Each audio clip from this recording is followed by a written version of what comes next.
There it is. Hey, happy Sunday, everyone, and welcome to Unlock the Middle's Sundays Navigating Leadership, where we find things out there in the educational world that just makes us all a little bit better. My name is Dean Packard. I'm the principal of Charlton Middle School in Charlton, Massachusetts. And alongside of me, I have my good friend and co-host tonight, Josh Tovas. Nice to see you, my friend. How are things down in Texas? Good there, Dean. Thank you very much. We're getting ready to start tomorrow, the fourth quarter, last report card going in, and in the school year strong, but still here, very excited, making sure that we all take advantage of all of these nuggets of knowledge to ensure that we place them as part of our arsenal, part of our tool chest. And today, our guest, Mike Gaskell, does a great job. You know, the last couple of weeks we brought in speakers that deal with SEL, with a lot of the things. You know what? Corona's not gone. You know what? The things that our kids are seeing around on TV because of what's happening between Russia and the Ukraine, it's traumatic. And then we also have economic situations. We have the daily American situations of financial problems, parental divorce. These are all the obstacles that people that sit in our chairs and our team members in the classroom face. And we need these tools. And that's why we've had Jennifer DeGraff a couple of weeks ago talk about SEL. We had Ricky Ramirez also, you know, that was a speaker to motivate kids to overcome adversity. And now Mike comes in to us today from Hammersholt Middle School. And he also wrote a book that he'll share some of these ideas that he studied trauma. And I followed him for last couple of weeks. You know, he's a podcaster also. I've heard them all. I think he just dropped a brand new one. I think he just dropped a brand new with Tom Murray, one of our former guests. But you know, he's a great interviewer, but not only that, an educator. That, you know, tonight is something that we all need to get together, take out our little pads. That's it. Start writing down stuff, because you know what? All of us do not have all the lessons. We all don't know the answers, because each kid has its own Rubik's Cube. They have their own situation. And as long as we get different tidbits, different nuggets, it might help us tomorrow when they come into us from the weekend. So without further ado, I present to you our guest today, Mr. Mike Gaskell. Hey, Mike, guys, thanks. I appreciate the warm welcome. You got it. Welcome. You know, and I didn't get a chance because Josh was going in a real good, often a good tangent here. But, you know, I look at our kids when they come in, they're like a soda bottle. And you start shaking that soda bottle. And I did a little video on that the other day.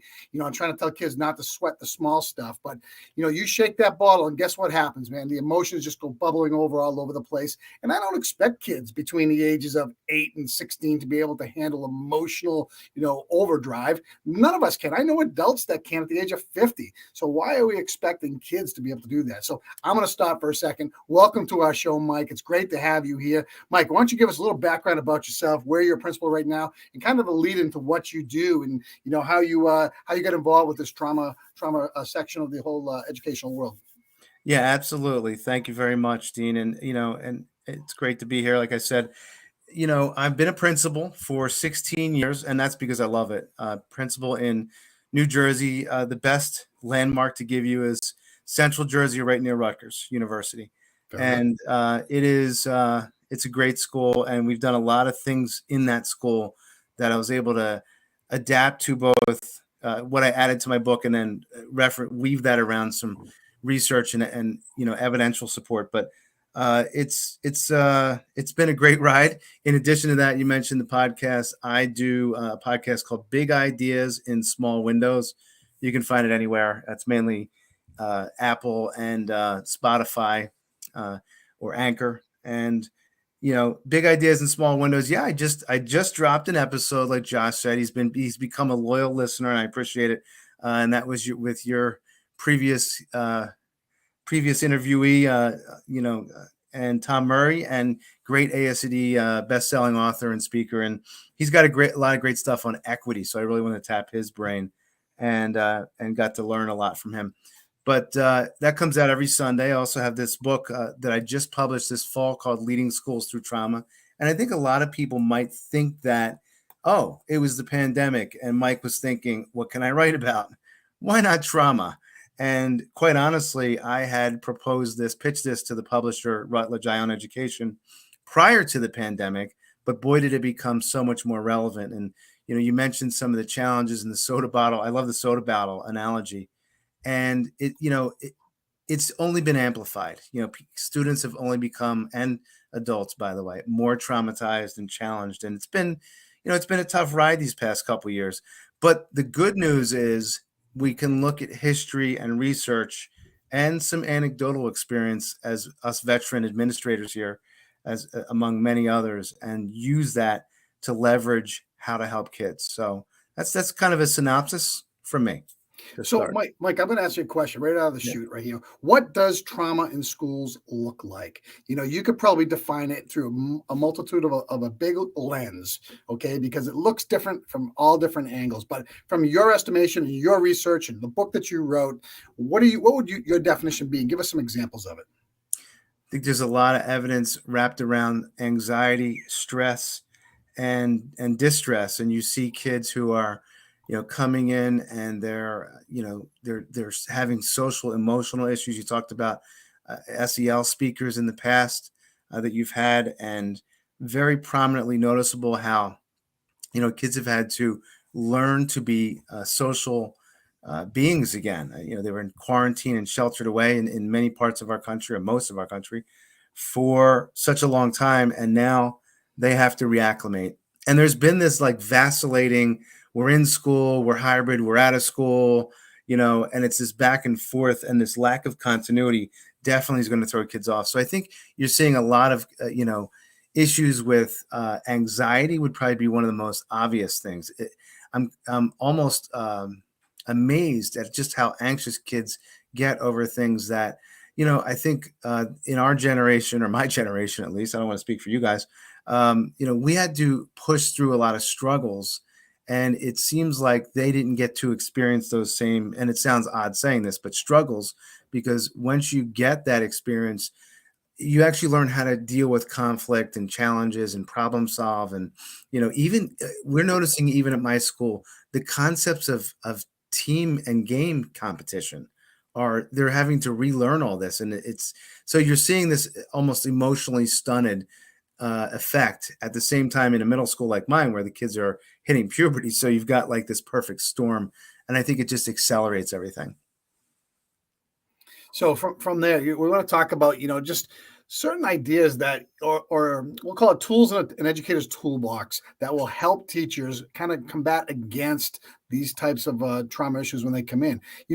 Again, generally speaking, if someone's coming in, we have a good background of what's happening, and we know if all the stars aren't aligned. So we have in our school what's called the student support team, made up of adjustment counselors, school psychologists, assistant principal, nurse, where we kind of wrap ourselves around them like a blanket, and we kind of figure out what we need to do to make a difference for the child to be successful. So with that being said, we would then take the information that we put together and share that out with either a behavioral specialist, or we talk to the IEP team, we talk to the team chair, and we make sure that we're doing everything correct. So from there, what would you say to teachers or what they could do to be able to help their students work through these types of issues? Yeah, they really need to be able to have things that they can both do while they're in the context of their classroom instruction, so that they're not stopping it all the time. And secondly, these things, need to be takeaways, something that they can pick up. I could do this in my book, where they can pick this strategy up and say, oh, I can use that tomorrow. So I'll just give you a couple of quick examples. One of them is one of my favorites, and it's called Coffee Talk. And Coffee Talk is this concept where if you actually go to a website called, I think it's coffeetivity.com, but there's other ones. You can go to YouTube and find this concept anywhere. So here's the deal. A few years back, there was a study done that discovered that when you are listening to background noise, but not just any background noise, it happens to be that, a coffee house has the ideal sort of sweet spot for background noise, because what it does is it does this thing called what I call a distracted focus. It actually distracts you away enough from the external stimuli that's happening around you to then actually focus much more so, and in this very soothing way that gets these things called theta waves. So I'm getting a little geeky on you here, so bear with me. But break it down. These theta waves actually calm someone down at the same time they're getting this heightened focus. So it's really an ideal way to get kids really targeted and trained on this concept. So I want to give you a quick example. If you're sitting in a coffee shop and there's that really loud person behind you and they're talking about a breakup, you can't not listen to that. That's too interesting. And so you're getting distracted. So this ambiance, this noise, is something that is indistinguishable. You can't tell what's happening. You just hear a lot of chatter and clatter. And that's a very soothing thing. So like I said, it does enough to soothe you and also help you focus. So it's a great tool. It takes about 5 minutes to settle into this. So if you think about a typical like 40 to 45 minute class period, it's fine, because I'd rather get kids focused for 30 to 35 minutes than for like nothing. And the other thing is every kid is coming in with headphones. Many of them are coming in with cell phones, but almost all of them have at least one device accessible to them. So the reason I say that is they should really have their headphones in for two reasons. One is that could actually, across the room be distracting to another kid. Or if you've got 15 kids listening to this all in the same space without, muting it with headphones. And secondly is that, the headphones create that ideal sound space too between your ears, that concept of giving you more of that stereo sound. And, the other thing is when kids are in there, and this is obviously more for like independent work, or if you just want to get a kid calmed down, this is a great way to do this. And kids in my school have remarked, wow, this works. This is kind of cool. And teachers are like, can we do this? And I'm like, why not? We play music at lunchtime. And so that's one concept. Another one I'll mention is something that kids bring with them everywhere, and that's their breath. And there's all kinds of breathing strategies and techniques out there. You can Google them and find them anywhere. You can go to YouTube and they tell you strategies. One of the ones I highly recommend, just because it's easy for kids, an 8 method. And that's because you're breathing in for 4 seconds, holding for 7, and then letting out for 8. And you might say, well, that's not like some people talk about box breathing. And the reason it's different is because you're adjusting the timing of it, you're actually massaging your diaphragm. And this has another very soothing sensation that actually relaxes kids and adults, by the way, if you want to do it for yourself. And again, this is something that's quick. It takes a few minutes. And the other great thing about this one is it can become a self-regulation mechanism. Kids can learn to do this, ad nauseum, as they need to induce this or on command, or they can just be reminded at younger ages, hey, maybe it's time for us to breathe. So I know there's been some research out there about it, but it really does work. And these ideas of tapping our physiology are the most important ways to begin to refocus. So I know if you want me to keep going with a couple. Yeah, Josh. Yeah, Mike, please. You know what? We always ask guests, or whenever we have our Red Zone show, we always ask people to give in their comments, their ideas, because this is all about arming our tool chest. And you're not, please. I always tell people I'm a caveman. I use an abacus. You got to break it down for me. Yeah, sure. So that's my learning style. You got to break it down for me. So if you have a teacher right now in South Dakota that might be facing a child of divorce that's going through stuff right now this second, on Monday morning, they're going to show up. Right. We got to give them tools to be able to help Josh, who dealt with this. So let's go through the 8 next with gamification. What do you mean by gamification? Yeah. So this is, gamification's kind of become like that, standard word that we say, and we think we know what it means, but we're not 100% sure because there's variations of it. So my version of this is this. So kids came back from the pandemic and we had 2 issues. One was we needed to get assessment information on them to figure out where they were at. We didn't know where their readiness levels were. And then the second thing that was a problem was we just talked about anxiety. What's almost one of the worst things you can do to make kids anxious? Test them. So how are we going to get this important data and progress monitoring from kids without taxing them, without scaring them, without making them anxious? You can do it through gamification. There's all kinds of gamification tools. One of the most well-known ones that teachers will recognize almost as soon as I say it is Kahoot. Another one is Pear Deck. And, there's a few others out there that, that have this concept. So all of the ones that I go through in the text talk about basically some main features. One is it's engaging and interesting to kids. Another one, by the way, is Nearpod, which is very similar to Pear Deck. And again, there's dozens of these out there now. But I always offer tools that have a free version. They can get all the information they need out of it. So you're not worried about having to go to a guy like me and ask me for money, an administrator. And what they can do is they can set these games up in such a way, and teachers are already doing this, or they're borrowing it from someone else and then using the game themselves, that they're framing questions in ways that they're getting this information. They're formative assessments that are very valuable. And then you can start to track and progress this over time. And number one, kids don't feel like a game is an assessment. So that's going to address the anxiety issue. It's going to, make them more engaged, because we know that kids tend to be more engaged whenever they consider a concept gamification. And then the most important part is every one of these tools that I referenced, like Kahoot, Pear Deck, Nearpod, and a few others, they all have the ability for you to download their data right to a spreadsheet. You can do it right in Google Sheets for those of us that are Google people, or Microsoft Excel, and then track their data over time. And then here's the most important part of this: celebrate their small wins. One of the things that kids who have trauma and or anxiety struggle with is that they struggle with their confidence issues. They do not feel like they have the capability to do what is expected of them. And that's exactly why they get anxious. And so when you're traumatized, you tend to either kind of, go into your own cocoon, and as we say in education, shut down, right? He shut down today.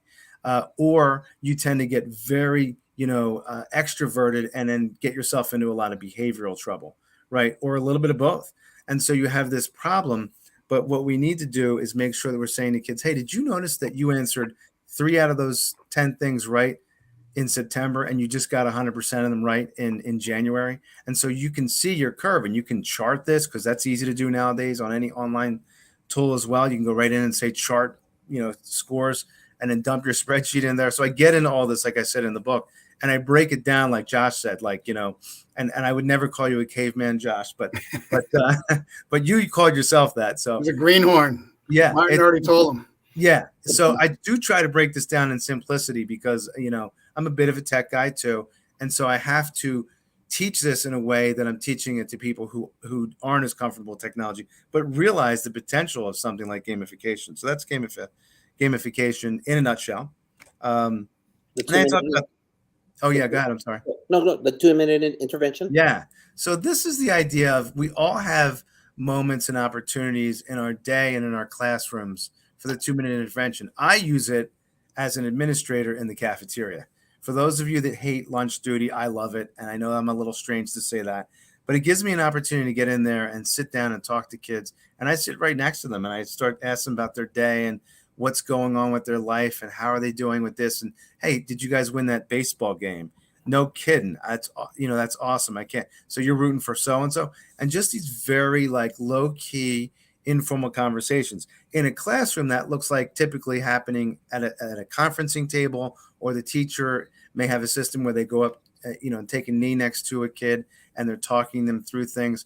The 2-minute intervention is the very diagnostic concept of this, is that you identify a kid who is traumatized or anxious or has a problem, and you just need to check in with them. And if you do this over the course of 10 days, so that's 2 weeks, for 2 minutes, you will start to break down their barriers. We talked earlier about kids who shut down. That's a very common retreat for kids nowadays, because they don't want to get in trouble. So they figure, well, I'll just be, passive and not do anything. And so this is, which almost seems more frustrating for us as educators to see than the kid who's out there misbehaving. You can react or treat the misbehavior, but how do you react to or treat the non-responsive student? So when you start to engage kids like this, and you do this deliberately with patience, and there's nothing hanging on this, there's not like a, yeah, but, the kids are used to this. Unfortunately, most kids that are traumatized are used to being let down by adults. And that's not a criticism of the adults in their lives. It's their circumstance. They're used to being let down. And if they realize after 2 weeks, this person's still coming back to me and talking to me for a couple minutes, and they're not necessarily going to deliberately realize that, but they're going to start to open up and express themselves in ways that then allow the teacher to really start to develop a relationship. And isn't so much of what we do to try to help kids and teach kids about relationships. So that's the concept of the 2-minute intervention. Tied into that is the 1-sentence intervention, and actually wrap that right into the teacher greeting at the door, because effectively the same things, but for maybe two different ways. Before you do that, Michael, just take a quick breath for a second, because man, you're saying some really good Slow stuff. down. You got it. And I only say it because the people who are listening out there, this is coming at you hard and fast. And a lot of teachers, you already do these things. You just don't realize what you're doing, and you don't know how to put them into your toolbox, is what I'm saying. So what you've done is you've created this roadmap for successful practices, best practices to helping kids manage the day, which I absolutely find absolutely phenomenal. So now take those next two and run with them. I just wanted to give everybody a minute to catch up. If you don't mind, that's a great point. I'm glad you said that, because I want to piggyback on that. So there's this other concept they call stacking. And the idea of stacking is this: you don't take all of these interventions, because you might look at one of these interventions and say, that's crazy. I'm not going to do that. Fine. But you might pick 4 or 5 of these interventions, or the other 10 or so that I mentioned in the book, and pick and choose your menu, and then throw out some ideas and try the ones you think that could be effective for you or in your circumstance. And it's the idea of trying multiple things from different directions, not all things. I'm not saying try all of these things. What I'm saying, or not all at the same time, certainly, because then you're not going to be teaching. You're going to be doing all these things exclusively. So it's really important to remember that, you take the opportunities where and when they lead them. And that's the idea. Like Dean said, you're really just trying to, you're doing so much of this informally anyway, that by structuring it in this way, you're going to be a little more systematic and strategic. And that's where you're going to start to see the difference. So the 1-sentence intervention and then the teacher greeting at the door, this concept is really basically the rudimentary version of the 2-minute intervention. This works really well with kids who really are hard, even the hardest to engage, and they're just not responding at all. I can remember a time when I was a teacher and I said good morning to a student every day. And I remember that it was 99 days and he hadn't said hello back. He didn't respond to me. And, understand, this is a kid who came in from a bad home life. He had parents who were, abusive, one of them was an addict, and he didn't have a good life. So on the 100th day, I'll never forget this. He turned around and said hello to me. Good morning.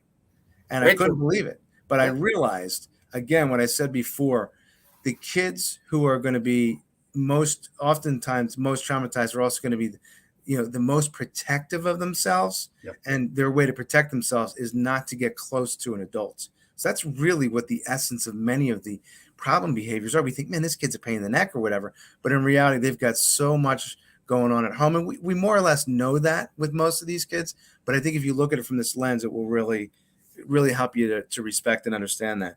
So the 1-sentence interventions is simple. Hey, I see you have a Flyers jersey on, very objective, very not opinionated.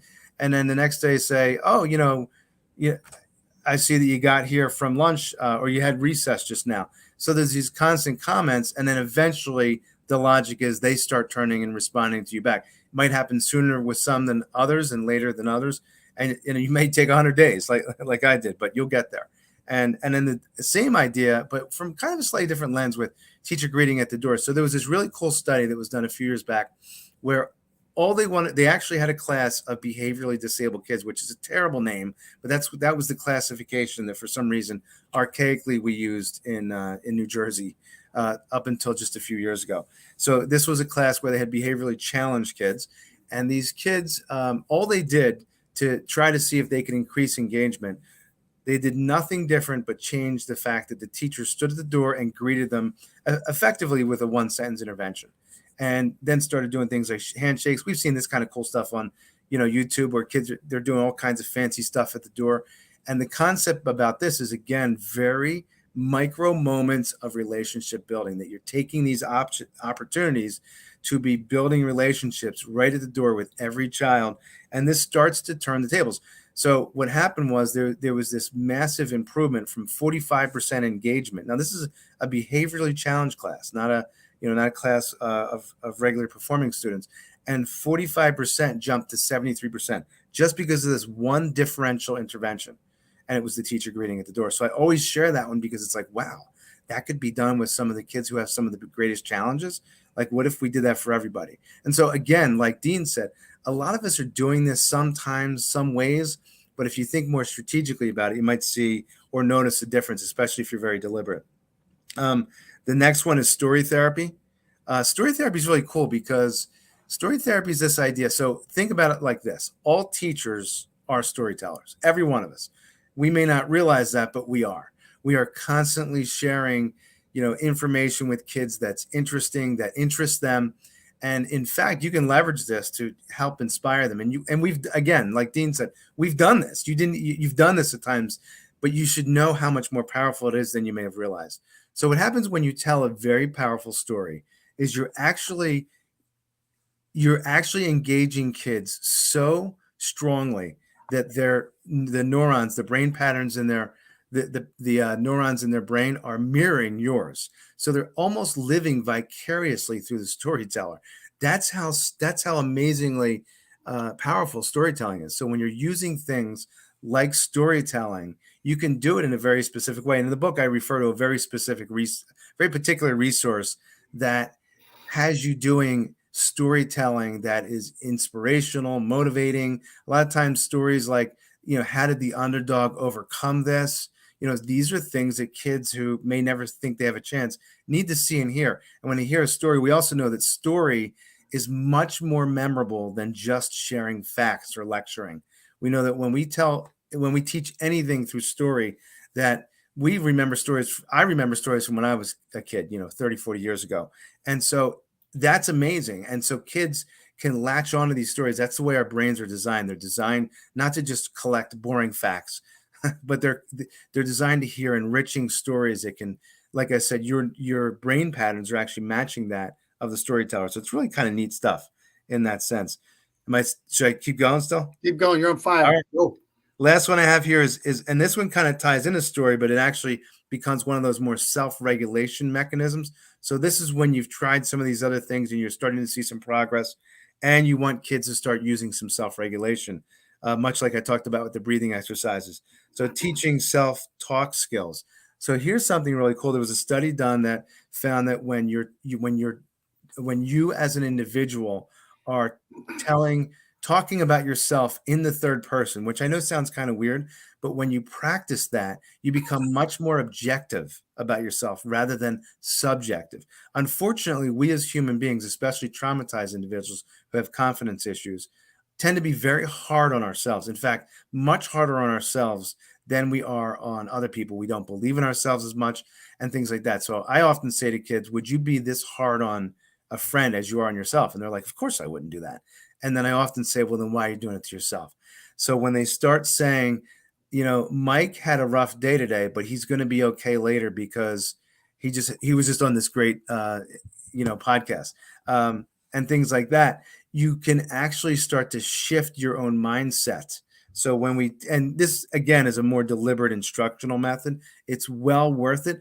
Counselors and therapists that are into this kind of work do this. So I don't know that counselors in schools, because they're so busy, get as much into this, but it is worth it to take advantage of this as an opportunity if kids are able to learn how to self-regulate through storytelling in the third person. So that was really that one. The only other things that I had on the list were things like some of the other studies that I talked about, like we were talking about pre-show about the Emmy awareness study. So I could jump into those and jump in. Yeah. So Emmy awareness, this really cool scientist who from the 1950s until the 1990s did this massive longitudinal study of over 40 some odd years in which she tracked all of the newborns on the island of Kauai, which is in Hawaii. And Kauai was one of those islands, I don't know if it still is, that was, pretty poverty stricken, pretty isolated. It was like the one light island, there was like nothing there except a lot of people working and or trying to work.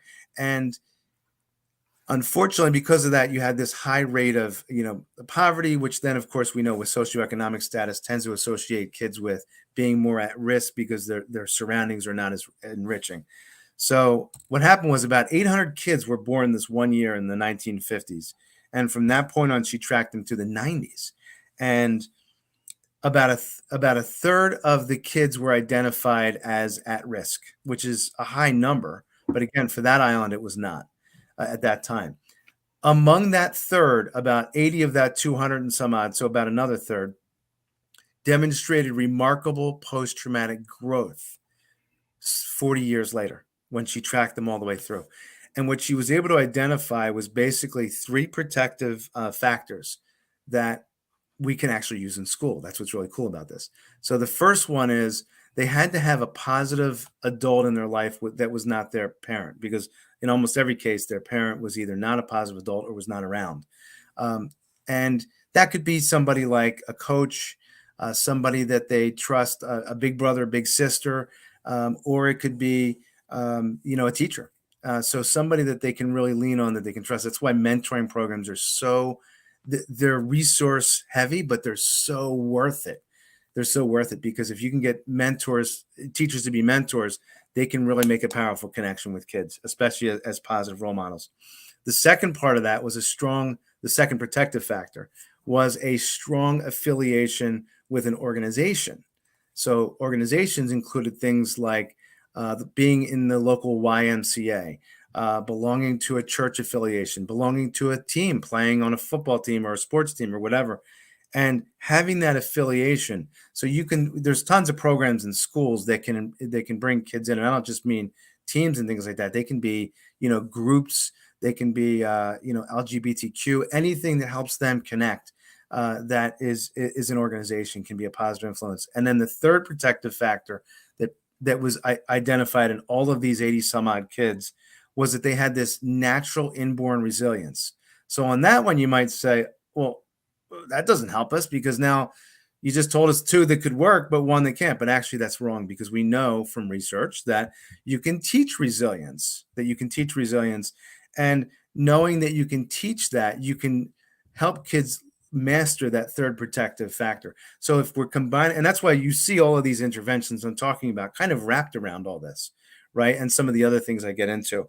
So the Emmy Awareness study was really cool because we were able to see these 80 some odd people who were expected to fail lead normal, successful, thriving, vibrant lives, successful careers, families, and so on. And people were like, how is that possible?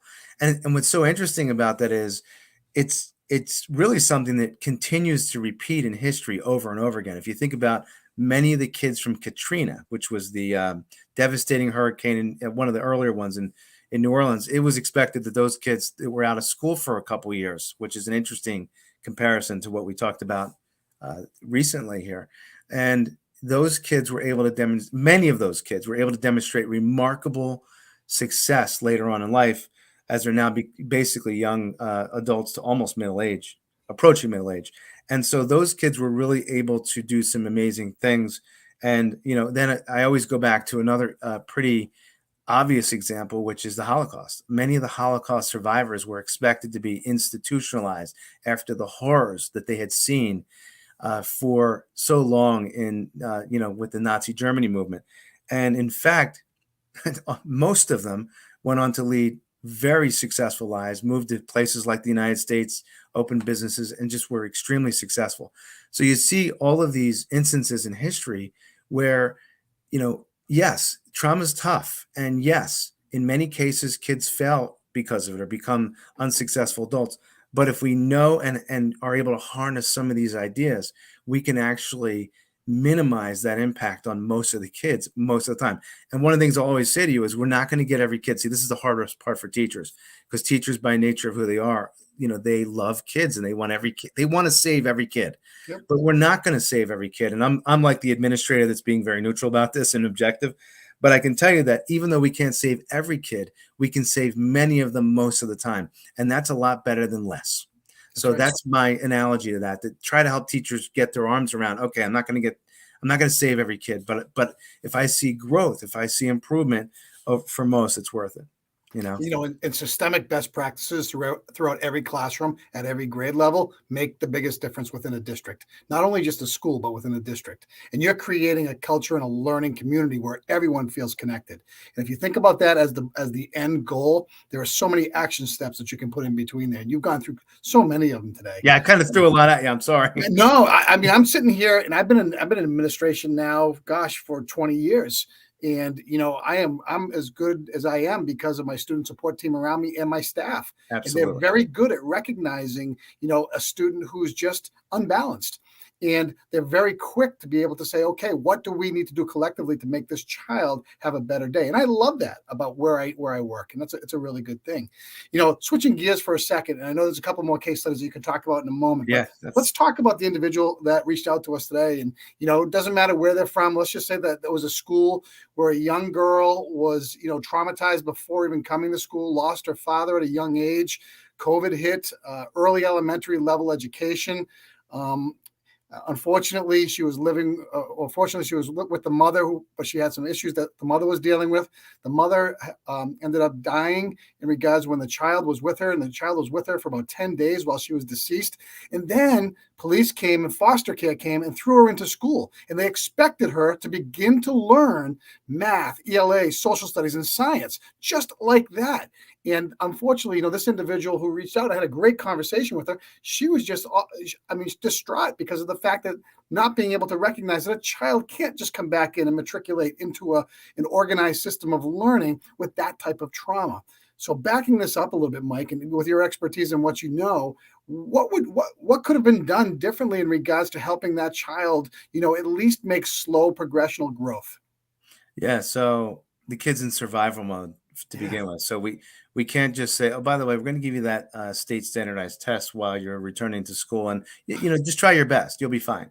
Uh, these are unrealistic expectations, and we have to be much more adaptable in our schools. You talked about having such a great team around you. I have the same kind of a great team, so I don't know if they're cousins or something, but my team's amazing.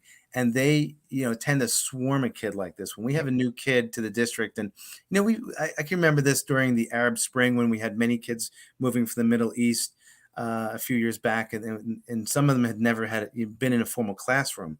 So these kinds of trauma challenges come from all angles. If you don't mind, I'll tell another really quick story that really ties directly into this one. So there was this kid years ago who was in this fifth grade teacher's classroom. And I don't know if anybody's ever heard the story, Three Letters from Teddy Roy. But if you haven't, you have to Google this and read it, because I'm not going to tell you it in full scale, but this is an unbelievable story. And it's a true story. So she notices this kid is disheveled. He's sort of like that kid that's hard to love. And, he's falling asleep at his desk, and, he doesn't really quite understand what's going on.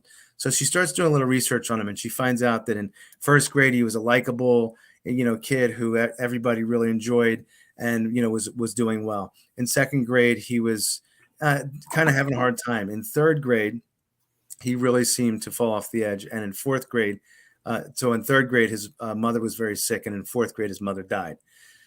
So his mother dies, and he, comes to school, and he's really disaffected. That's really what it comes down to. So the kid one day for the holiday party that they had every year, they all bring in presents in exchange. So he brought in a couple presents for the teacher, and it's like a brown paper bag, and the kids are kind of snickering, like he didn't even wrap this. And she opens it up, and there's this half-used bottle of perfume, and there's this broken bracelet. And she puts it on and acts like a teacher should and says, "This is so nice. Thank you very much for it." And the kids are sort of snickering in the background. And then at the end, everybody leaves except for this boy, Teddy. And he goes back to his teacher and he says, "I just wanted you to know that you smell really nice with my mom's perfume, and you look beautiful with my mom's bracelet." And so he leaves, and she bawls. She bawls for like the next hour, because she's like, "Oh my gosh, this kid, I have to save this kid." So she decides to stay after school every day from after the holiday break until June. And she really starts to see slow, uneven, and that's what you're going to see, by the way, is uneven, but progress, this remarkably imperfect upward curve. And that's what she saw. And years later, he says, "Hey," he keeps in touch with her with these letters. I'm graduating, and I just wanted you to know I owe it all to you." And then he says, "Hey, I just wanted you to know I got my MD, and I'm going to become a doctor, and I owe it all to you." And then he says to her in his last letter, and I always get a little choked up about this one, "I just wanted you to know that I'm getting married, and I was wondering if you would sit in the place my mother would have been." So I think that just kind of like when I have a kid like this that you're talking about, I often remind my teachers of this story or any version of this. This is a real story, like I said, you can Google. And I think we have to put things in perspective and then remember that we need to swarm this kid with supports. And we talked about that with some of the interventions and some of the strategizing. A kid like this, if he's a younger kid, is going to need some real direct intervention. I think a mentor is primary, or mentors. And I think we just have to, like I said, just, smother this kid with love. And that's where you start. And he's traumatized. He's in survival mode. He just watched his mom die and lay there for 10 days and didn't know what to do about it. So he doesn't trust anybody right now. And trust is a big part of trauma and anxiety. So we need to rebuild that trust. He doesn't owe us anything. We owe him the opportunity to start learning how to trust adults again. So that takes time and patience. And so just like this lady from 3 Letters from Teddy Roy. I love the Teddy Roy story. In fact, I use that every other year. And just this is a reminder of the impact that every educator has, or every person in a learning community has. I don't care if you're a bus driver, cafeteria worker, custodian, it doesn't matter. You impact the child's day by how you interact with them. And Josh, you always say it the best, kids don't care how much you know until they know how much you care. And that's the ultimate thing that we all have to understand in the business that we're in today. Great stuff. And, the other part I was going to add to that, Mike, you go into foster care, so you don't have your family anymore. It's a whole nother family element that you're trying to navigate. Then comes the wraparound services from the outside, anybody that can come around to help out. All of a sudden you have a group of people. And, I use another metaphor when I say, like, the kids in the middle level. I said there are 3 lanes to the highway that you're in. If you're in the first lane, guess what? You're just going to keep growing slowly. Things are going to be okay. Middle lane, you're starting to get curious about things. You're picking up your speed. You might get pulled over once in a while. But if you're in the fast lane, you're going to have a group of people in your corner all the time helping you out. So, and those things are so important because they're all trying to balance their worlds. And they're all at different places. There's not a one size fits all. There never was. Public education's about teaching kids to learn how to learn, not teaching kids content. Okay. Absolutely. We teach kids about science, not science to kids. You got it. It's not your first rodeo. That's really good stuff. Hey, do you have one more little case study you want to bring out here? Because I'll tell you one more cool one. So the Pygmalion effect study. So this guy Rosenthal back in the 60s. Now this is a study that ethically we could never do now, but I'm glad he did it. Because we learned a lot from it. So what he did was he got these 2 groups of kids and he said to the teachers, okay, listen, this group of kids, they're gifted. They're going to be great.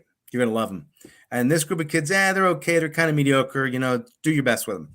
And the teachers, sure enough, found that the kids who were gifted performed at a gifted level. And the kids who were mediocre did so. And later on, it was revealed that all of the kids were average performers.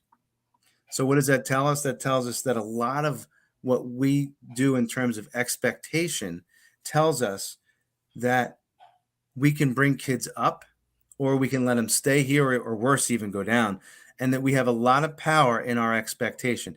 And that doesn't mean that we push kids too hard. It means that we push them just hard enough to get to the next level, and just hard enough to get to the next level. So this study that was done was really cool because, like I said, we couldn't do that now. We couldn't say just kidding later because of ethics in research. But I'm glad he did it because it taught us that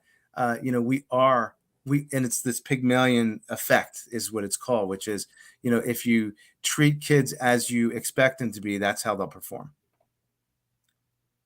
Josh, what do you say to that? Mike, it's all tied into everything that we've gone through the last 2.5 years. Yeah, there's certain reminders that us old people, unless you're Mr. Silverman, us old people that have been in the business, we need these fresh reminders. Even some of the things that you went through, the litany of the 8-9 steps that you covered right now. Even for myself, that's right, I need to do that. Not just a couple of times, like the 2-minute chicken. I got to do that a long time to make sure that I turn that behavior around, to make sure that the kid sees me as an ally, not as someone that's going after him or her. And so these are great things. I think it's very important that our team members that are brand new, but also the people that are seasoned like us, remember this, because we're, like you said right now, and I always say it myself, we're not in the science business, we're not in the history business, we're not in the math business, we're in the people business, we're in the kid business. And all these kids are coming to us right now with a lot of different variables that we need to deal with every day. And I value everything that you're saying right now, because I think those are great tools for everybody starting tomorrow. Because right now, like, as you mentioned right now, as we're about to start giving these standardized tests, there's some kids that can't test. Adults There's adults that can't pass their state certification exams. Mm-hmm. And so we need to have them and provide them these tools as administrators so that they feel the support. So I think you've been great, Mike, with the nuggets that you've been dropping. They're bombs.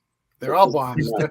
They're bombs that we're all used to, but don't know we're used to them. That's the hard part. Right. And now it's refining and calibrating to get them into your daily practice. Hey, we have a question here from Janine here. Just working in administration, how do you make sure the frequent flyer kids have those factors? What processes do you use? And you got 3 middle school principals here, middle high school as well. So go ahead, Mike, take that one and go. I think that everything I just shared is something we can try with them. One of the problems with frequent flyers is that old "you're here again." What happened this time? So a lot of times, I'll give you a quick example of something I did in my school, and you can do this online now easily. Fortunately, is we had a preschool put into our middle school, and I thought to myself, well, let me make lemonade out of lemons. And whenever at-risk kids are having a good few days, they get to go read to the preschoolers. Now, you might think that a tough or difficult kid is going to say to you, I'm not reading to preschoolers. Listen to me. It's like pet therapy. They love it. It's cool to do it. So they all want to be part of this. So it's little, again, stacking strategies, just like this one, that's so easy for me to do. And I send a video to the parents and they love it. And it's like, you're paying attention to my kid in a positive way. And so we even start to help, gain the trust of parents who have maybe started to give up on the school system as well. So it's little things like that motivate them. And then the next time a lot of times the teacher would see the kid in the hall and would be screaming at them. And, unfortunately, it was quite frankly, it felt like that unintentional bias that we see happen. Like, they're going after that kid almost like aggressively. And no wonder the kid's running away half the time. Not that it's okay, but that's what they're doing. And so when they instead stop them and say, hey, when are you reading again? This kid suddenly slows down and says, oh, I'm reading on Thursday if I'm good. And I say, okay, then keep up the good work. And guess what? They didn't even have to redirect them. They stopped. Self-regulation right there. Yep. And the other thing we didn't talk about when managing their own emotions is that zones of regulation and what that looks like and helping them understand from a visual color code, things of that nature. All those little tools help out during the day and help kids navigate through their day. Hey, well, we're coming up on 48 minutes, which is pretty much the end of our time here today. Mike, thank you very much for joining us. You provided a valuable resource handbook here for people tonight, and I'm looking forward to sending this out again. Mike, how can people get your book if they want to get their hands on it? It's a great opportunity to get a little plug right here. Yeah, it's called Leading Schools Through Trauma, and the easiest place to find it is on Amazon. I would recommend going there. Okay, fantastic, and I highly recommend it because go ahead, Josh. You have a picture of it, a cover, so right in front of you. What's funny? I knew I can show you from my phone. How's that? Using technology. That's what we do today. I was going to go grab my book and I didn't. So let's see here if you guys can see. I don't know if that comes out well.